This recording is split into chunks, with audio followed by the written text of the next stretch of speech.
तहरीक इंसाफ हुकूमत काफ़ी अरसे से आपको पता है कि जी इलेक्ट्रॉनिक वोटिंग मशीन के इस्तेमाल के लिए बड़ी कोशिशें कर रही थी और प्राइम मिनिस्टर इमरान खान साहब ने आइंदा जो आम इंतखाबात हैं उसमें इलेक्ट्रॉनिक जो वोटिंग मशीनें हैं वो इस्तेमाल करने के मामले पर शहबाज शरीफ साहब को ख़त भी लिखा था। लेकिन कल इलेक्शन कमीशन ने इलेक्ट्रॉनिक वोटिंग मशीन के इस्तेमाल की जो तजवीज़ है उस तजवीज़ को मुस्तरद करते हुए इस पर एतराज़ात उठा दिए।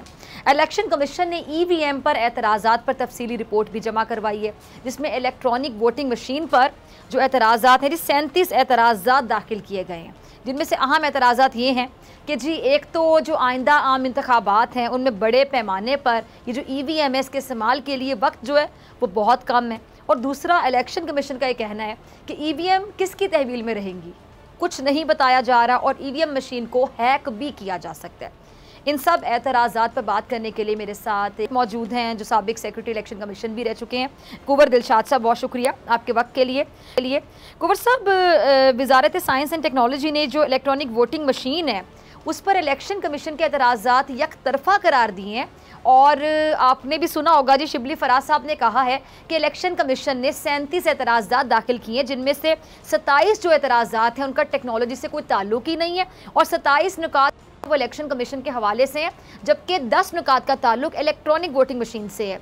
क्या कहेंगे आप ये इलेक्शन कमीशन और ये हुकूमत के बयानात पर? असूली तौर पर इलेक्शन कमीशन ऑफ पाकिस्तान एक आईनी इदारा है जिसके इख्तियारात आईनी तौर पर सुप्रीम कोर्ट ऑफ पाकिस्तान के बराबर।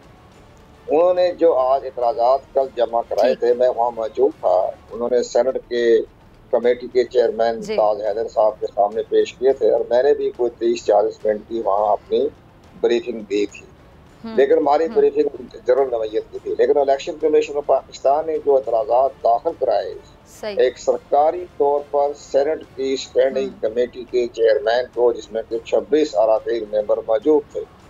अब इसके बाद ये कहना कि जनाब ये एक तरफा है, तो एक तरफा कैसे हो गया? इलेक्शन कमीशन पाकिस्तान एक आईनी इदारा है जिसके इख्तियार सुप्रीम कोर्ट पाकिस्तान के बराबर है। उन्होंने सारे सिस्टम को रिजेक्ट कर दिया है, एतमाद कर दिया है और उन्होंने कौम को बता दिया है कि जनाब ये इंतखाबी धांधली के दरवाजे खुल जाएंगे, इसमें डिवाइस ऐसी लगेगी कि जिसकी मर्जी के वोट कास्ट होते चले जाएंगे, इसमें टेम्परिंग हो जाएगी, इसके अंदर एक ऐसे तरीके से प्रोग्रामिंग होगी जिससे सारा इलेक्शन का रिजल्ट तब्दील हो जाएगा। इतने संगीन किस्म के इल्जाम कहें या इल्जाम नहीं कहेंगे हम, इतने संगीन किस्म के एतराज़ात लगाए तो उस पर ये कहना कि जी 10 लगे हैं 27 रह गए हैं, तो ये तो बड़ी हैरानी की बात है। ये वफाकी हुकूमत किस इदारे से बात कर रही है और वफाकी उस इदारे ने बड़े सोच समझ कर अपने इलेक्शन कमीशन से मंजूरी लेने के बाद उन्होंने अपने एतराज़ात दाखिल कर दिए। इस एक बड़ी बात ठीक है, शिबली फराज साहब ठीक फरमा रहे हैं कि 27 का ताल्लुक ये है, 10 का ताल्लुक ये है। तो 10 का ताल्लुक फंडामेंटल ताल्लुक है जिसमें ये कहा है कि इसमें डिवाइस तब्दील हो जाएगी, टेम्परिंग हो जाएगी, सॉफ्टवेयर तब्दील हो जाएगा और इसके साथ साथ तमाम रिजल्ट तब्दील हो जाएंगे और साथ ये भी कहा कि इलेक्शन धांधली के दरवाजे खुल जाएंगे और इसमें आवाम का एतमाद नहीं, वोटर का एतमाद नहीं। और साथ उन्होंने ये कहा अगर आपने करना है तो फिर आप इस पर कानून साजी नहीं आइन साजी करवाएं और आइन साजी करवाने के लिए 2/3 मेजॉरिटी चाहिए जो कि नहीं है। कानून साजी करेंगे किसी टाइम भी किसी सुप्रीम कोर्ट में चैलेंज हो सकता है। तो ये सारे मामला बड़े संगीन नवैयत के हैं और साथ उन्होंने कहा जी हमारे पास टाइम नहीं है, हमारे तकरीबन 1.5 साल रह गया, लोकल गवर्नमेंट के इंतखाबात हो रहे हैं, मरदमशुमारी होनी है, हल्का बंदी होनी है, कंटोनमेंट बोर्ड के इलेक्शन हो रहे हैं, तो हमारे पास वक्त नहीं रहा। तकरीबन 1.5-2 साल रहते हैं, जबकि इंडिया ने इसको स्टेप बाय स्टेप किया और 25 साल के बाद इस सिस्टम को वो बरोकार लाए। लेकिन अब भी उस सिस्टम पर शदीद किस्म के संगीन किस्म के एतराज़ात दाखिल हो चुके हैं सुप्रीम कोर्ट ऑफ इंडिया में भी और पार्लियामेंट में। लेकिन बहरहाल उनका अपना मामला, हम अपनी तरफ आते हैं। सिस्टम बड़ा अच्छा है जनाब, हम इलेक्ट्रॉनिक वोटिंग मशीन के सिस्टम को पसंद करते हैं, दुरुस्त है, हम डिजिटल तौर पर दाखिल हो जाएंगे, फास्ट वर्ड पर डेमोक्रेसी में आ जाएंगे। लेकिन जो इतराज़ात इलेक्शन कमीशन पाकिस्तान लगाए हैं उस पर हुकूमत को बड़ी संजीदगी के साथ उन इतराज़ात को दूर करना चाहिए। जब वो इतराज़ात दूर हो जाएंगे तो इलेक्शन कमीशन पाकिस्तान जो है वो सिर्फ यही कह सकेगा कि जनाब इसको फिलहाल तो चंद शहरों में करवा लें, और आइंदा इंतखाबात में जो है पूरे पाकिस्तान में करवाएं। अच्छा कुंवर साहब, एक बात जहन में आती है कि जो इलेक्शन कमीशन है वो खुद से क्यों स्टैंड नहीं लेता, खुद नहीं क्यों ये जो जदीद टेक्नोलॉजी है उसको इस्तेमाल करने के इकदाम करता, जिससे जो इलेक्शन है वो शफाफ बनाने में एक मदद मिल सके। या फिर जहन में आता है कि क्या फ़ंड्स की कमी है, या फिर हुकूमत और अपोजिशन की तरफ से जो धांधली के इल्ज़ामात हैं, इस तरह के इल्ज़ामात लगने का खौफ है कि अगर कुछ हो गया तो?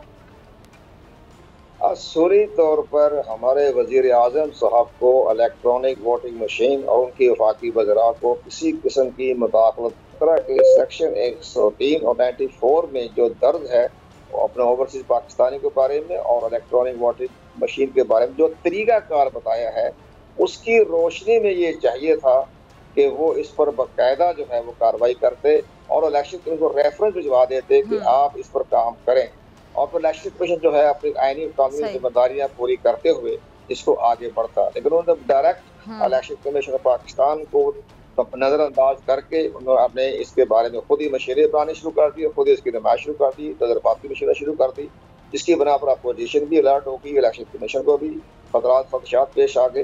तो ये सारा मामला मिस हैंडलिंग हो गया। वैसे सिस्टम बहुत अच्छा है, हम इसकी तायद करते हैं, लेकिन इसको स्टेप बाय स्टेप लेकर चलें और ये आइंदा के लिए एक बेहतरीन एक डिजिटल सिस्टम आ जाएगा। तो सारी कौम इस पर इत्तेफाक करेगी, लेकिन इसको आप इंडिया की तरफ पर स्टेप बाय स्टेप चलें, एकदम जल्दबाजी में ना करें। अच्छा सिस्टम है, हम सारी इसकी तारीफ करते हैं। ठीक है। अच्छा वैसे कुंवर साहब, हमारी जो सियासी जमातें और इदारे अभी तक ये फैसला नहीं कर पा रहे हैं कि हमने आखिर करना क्या है, शफाफ जो इंतखाबात हैं वो आखिर करवाने कैसे हैं, इलेक्ट्रॉनिक मशीन इस्तेमाल करनी है या नहीं करनी भी ये डिसाइड नहीं हो पा रहा, या फिर तजर्बाती बुनियादों पर इस्तेमाल कर लें? इलेक्शन कमीशन पाकिस्तान ने ये कहा है कि जनाब इस सिस्टम को तमाम स्टेक होल्डर जो हैं, यानी हुकूमत छोड़कर तमाम स्टेक होल्डर जो हैं इसको मुस्तरद कर चुके हैं। अब इलेक्शन कमीशन पाकिस्तान की ये भी कानूनी जिम्मेदारी है, आईनी जिम्मेदारी है कि जब कोई सिस्टम हो तो उसको सबको साथ लेकर चलें।